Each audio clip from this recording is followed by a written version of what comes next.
Languages हैं, जुबानें हैं, हम बोलते हैं, फ्लुएंट होते हैं, लेकिन क्या आपको पता है कि प्यार की भी एक जुबान होती है? जी हाँ, इश्क की जुबान, love language. By the way, क्या आपको ये लैंग्वेज आती है? बोलना आती है आपको लव लैंग्वेज? समझ लेते हैं आप लव लैंग्वेज?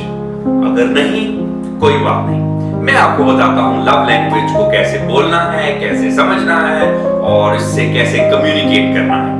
देखिए, लव लैंग्वेज आमतौर पे ये समझा जाता है कि प्यार, लव, मोहब्बत, इश्क, ये कैसे कम्युनिकेट किया जाए, कैसे मैं अपने पार्टनर को बता सकता हूं that I am in love with you, और बिल्कुल जी सिंसियर लव है, या मेरा पार्टनर मेरी फीलिंग्स को कैसे परसीव करेगा, कैसे अंडरस्टैंड करेगा। आमतौर पे डिफरेंस ऑफ ओपिनियन होती है। एक शख्स कहता है कि लव कर तो रहा हूं और कैसे करूं। आमतौर पे दूसरा पार्टनर जो है वो कहता है कि ये कोई लव है, ये क्या कर रहे हो, ये इसको मैं लव नहीं कंसीडर करती। तो हर एक के लिए लव का मतलब मुख्तलिफ है और उसको कम्युनिकेशन के तरीके भी थोड़े मुख्तलिफ हैं।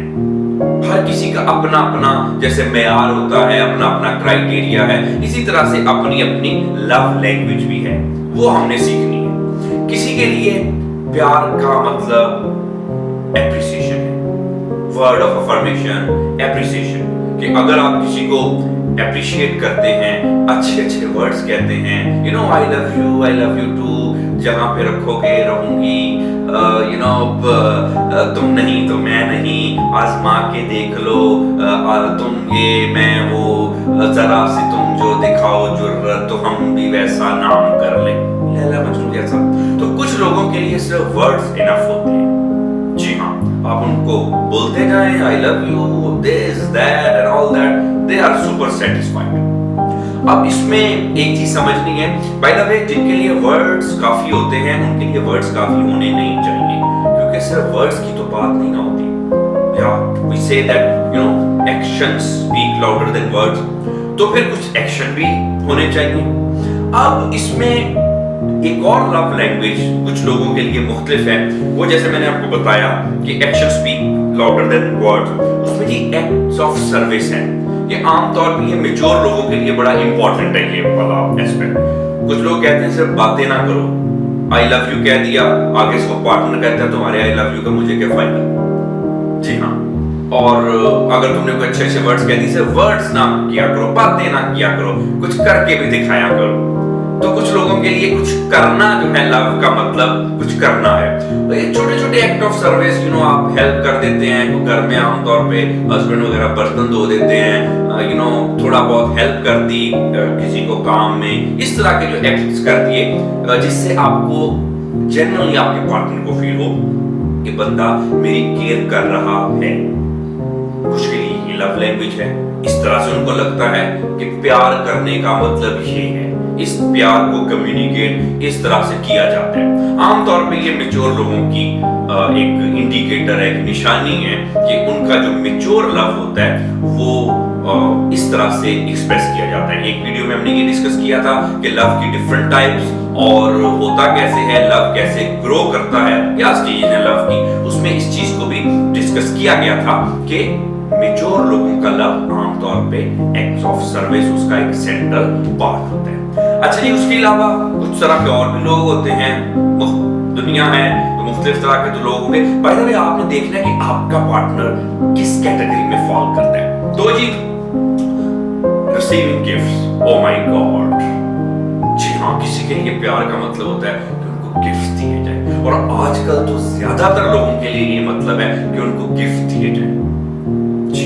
एक्सपेंसिव आप गिफ्ट देते रहे, बहुत सारी, खास तौर पे लड़कियां, और लड़कियां भी क्या, लड़के भी आके कंप्लेन करते हैं कि मेरा पार्टनर जी गिफ्ट मांगता रहता है। गिफ्ट देते रहो तो उनका मूड ठीक है, गिफ्ट दे दे के मैंने अपने पार्टनर को रिलेशनशिप में यू नो रखा हुआ है। जब भी गिफ्ट विफ्ट देने बंद, उसके बाद ही पार्टनर का गायब, प्यार व्यार गायब। अब ये भी बहरहाल देखें, गिफ्ट रिसीव करना देना यार अच्छी चीज है, इससे हमें एक दूसरे का यू नो एक ह्यूमन मेंटेलिटी है, ह्यूमन साइकोलॉजी है, अच्छा लगता है। लेकिन आजकल हो क्या रहा है, सबसे ज्यादा लव लैंग्वेज, लव शॉवरिंग का यही तरीका अपनाया जा रहा है, लेकिन उसके बाद उसके कुछ नतीजे ठीक नहीं निकलते, क्योंकि फिर सिर्फ लव तक बात नहीं रहनी। अगर आपकी लव लैंग्वेज ये है कि आपने गिफ्ट्स ही देते जा रहे हैं, एक्सपेंसिव गिफ्ट्स देते जा रहे हैं अपने पार्टनर को, तो फिर उसके बाद फिर कभी आपकी शादी भी तो हो सकती है, और अगर शादी हो गई तो फिर तो क्या होगा,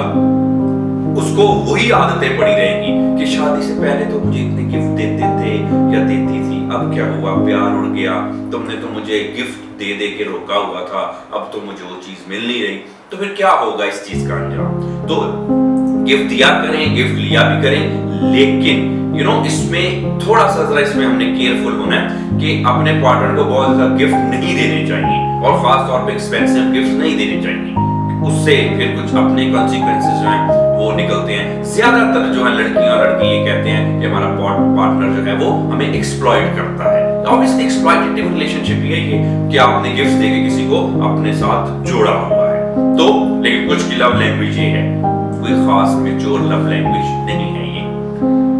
ओके जी, फिजिकल टच, अगेन ये हस्बैंड वाइफ में बड़ा एक उनका है कि जब कभी बॉयफ्रेंड गर्लफ्रेंड थे तो बड़ा अच्छा रोमांस था, सारा कुछ था। आजकल जो हस्बैंड वाइफ हो, जब हस्बैंड वाइफ हो गए तो ये जो फिजिकल टच है, जो कि एक अच्छी चीज है, हग करना, किस करना, जो कि बिल्कुल एक उसमें कोई बुराई नहीं है, इवन कि बच्चों के सामने भी किया जा सकता है। इससे जरा बच्चे अच्छी चीजें सीखते हैं कि ट्रेडिशनल रोल से निकल के हस्बैंड वाइफ ऐसे होते हैं जैसे कोई दुश्मन है एक दूसरे के, ऐसे पोर्ट्रे नहीं करना, और इससे फिजिकल टच से बचा जा सकता है ये इमेज क्रिएट करने में। इनसे बच्चों में भी एम्पैथी और सिंपैथी के जो फीलिंग्स हैं वो आती हैं, और इनकी पर्सनैलिटी ग्रूमिंग के लिए ये बेहतर है।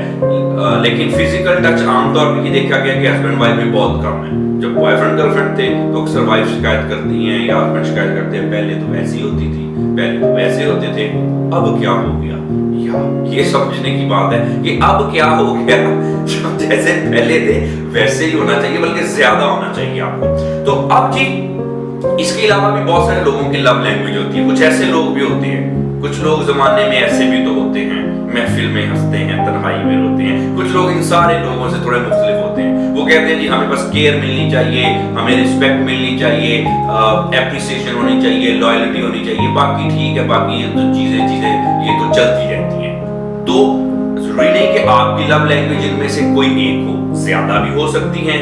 इसके अलावा आपकी जो लव लैंग्वेज है वो कुछ और भी हो सकती है, जैसे कि क्वालिटी टाइम। कुछ लोग चाहते हैं कि ये हमारे साथ क्वालिटी टाइम स्पेंड किया जाए, हमारे साथ बात की जाए, एक अच्छा टाइम स्पेंड किया जाए। मेरे लिए बस लव की ये डेफिनेशन है। पहले बड़े अच्छे लोग होते हैं ऐसे, देखिए ना, आपकी क्वालिटी टाइम नहीं मान के, ना आपने कोई गिफ्ट दिए, ना आपने इतना अप्रिशिएट किया, ना ही आपने कुछ किया। अच्छे लोग हैं, नाइस सोल्स, क्वालिटी टाइम में मान जाते हैं। तो कुछ की लव लैंग्वेज ये भी होती है।